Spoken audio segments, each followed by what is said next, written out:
and welcome back to the PhatPhish Guitar Studio. I'm Dave, and this lesson I'm just going to talk about music theory and why do you need to learn music theory, what's so important about it. If you want to play guitar, why don't you just learn to play guitar? And it's probably the question I get asked most, possibly not frequently, but fairly regularly as a guitar teacher. It's like, why do I need to learn theory? And I've heard probably most of the arguments against learning music theory. I just want to play guitar, I just want to express myself. None of my guitar heroes knew theory. Jimi Hendrix did not know music theory or anything like that, but he was still a fantastic guitar player. Music theory, it's a really traditional, it's all about classical music sort of thing. And not true at all. There's a lot of value in learning music theory. Don't become a slave to it, but understand that it can help you to understand why you're playing the notes that you are and help you to progress and be much more creative. It sounds quite staid, like theory. It's all almost like a paper-based exercise, but it's not. It can really help you with your creativity.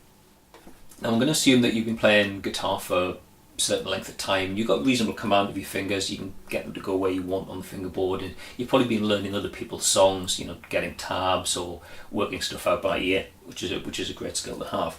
And probably playing along with other people, possibly you're in a band, doing cover versions and so on. It's a fairly standard way for people to go learn guitar at home, start learning other people's songs, and then get into bands and go out and playing covers and so on. And that's great. But what you need to think about is when you're playing a cover version of somebody else's song, what are you giving me as the listener above and beyond what I'd get from the experience of just sitting at home and listening to that song on a CD? What are you doing to kind of make that song your own and putting your own spin on it? And as a guitar player, there's something that you've got which is an excellent vehicle for that, and that's the guitar solo. So most songs will follow the same kind of format: introduction, verse, chorus, guitar solo, possibly another verse, chorus, and an outro. Possibly a middle eight or something thrown in, but generally that sort of structure. And the guitar solo is a part of the song. Now you can get an existing piece of music, learn it absolutely verbatim, including the guitar solo. But I don't think you need to. I think the guitar solo is probably the first place where you can start to inject your own creativity into a song. So here's a piece of sheet music I just happen to have lying around in the studio, and look at these two words on it: ad lib. Ad lib guitar solo. Ad lib is what it's saying. It's kind of highfalutin way of saying make it up as you go along. It means playing it as the performer desires, as you as the guitar player desire. Play that solo however you like.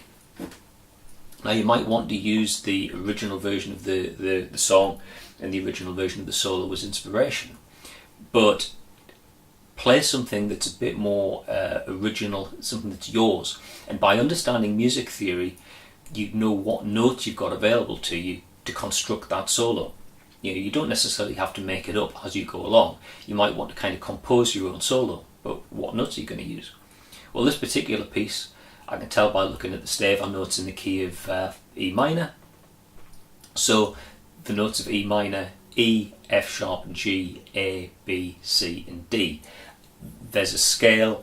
You can use a tool like PhatPhish to let you visualise the notes of E minor on the fingerboard, possibly come up with scale boxes, what have you. But those are the notes that's available to you. You can use those to play a solo of your own. Make that your own rather than slavishly copying somebody else's stuff.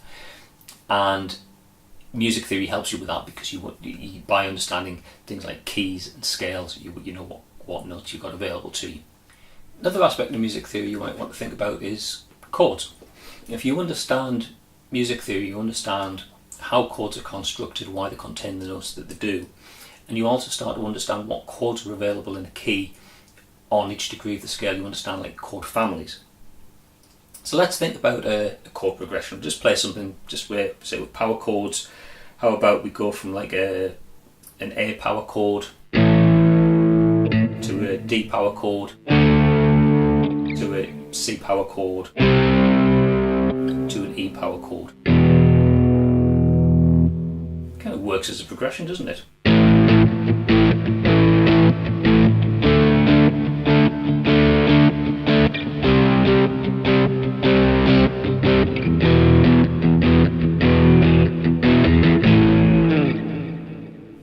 If you understand a bit about music theory and chord construction, then you can start to think about, well, if I'm playing that in the key of, say, A minor, what chords have I actually got? Well, I'm playing an A power chord, but there I could play an A minor or an A minor 7th, A minor 9, what have you. The D chord, D is the 4th degree of A minor, so what chords have I got available there? Well, I've got D minor, D minor 7th, and so on. The C power chord, C is the flat 3rd degree of A minor, so there I've got a major chord, I could play C major if I wanted, and all the extensions of that. And then that last chord, the E, is the 5th chord, so I've got an E minor on there, or one of the extensions of it. So there I could play something just using like triad type chords, so start on an A minor, down to a D minor, C major, E minor. That sounds a bit more interesting than just playing power chords, because it's got a few extra notes in there, and you can play the progression like that.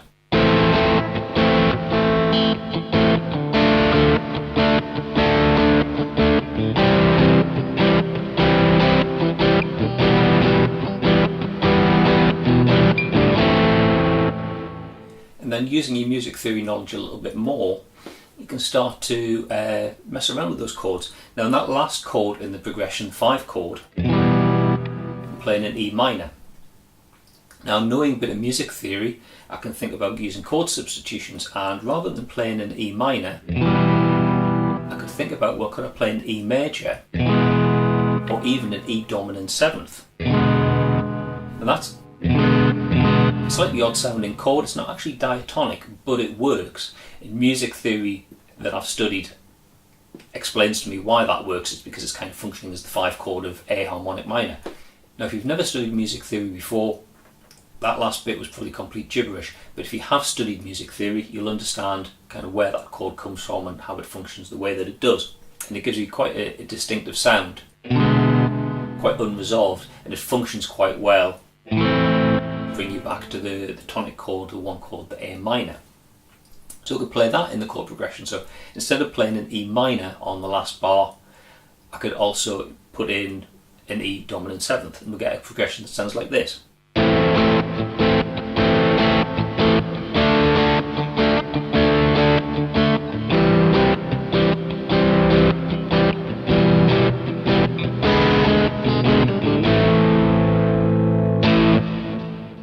Now isn't that much more interesting than just playing power chords? It's got a bit more interest in each one of those chords. And that's just scratching the surface. That's just basically playing basic triad type chords and one simple substituted 7th chord at the end. So hopefully that helps to kind of explain the argument for why it's good to learn music theory. You know, music theory shouldn't be the be all end all. Music is about being creative. It's about playing your instrument and expressing yourself. But when you understand music theory, it can really help, particularly with the compositional side of things, because you understand why certain notes are, if you like, allowed, or why they will sound better, and why other notes will sound possibly a bit more challenging, might not fit in quite so well. Now they're not hard and fast rules. Those rules can be bent, those rules can be broken. I mean, that chord substitution that I used there effectively was bending the rules a bit, but I understand why kind of that rule bend works, because I understand the music theory behind it.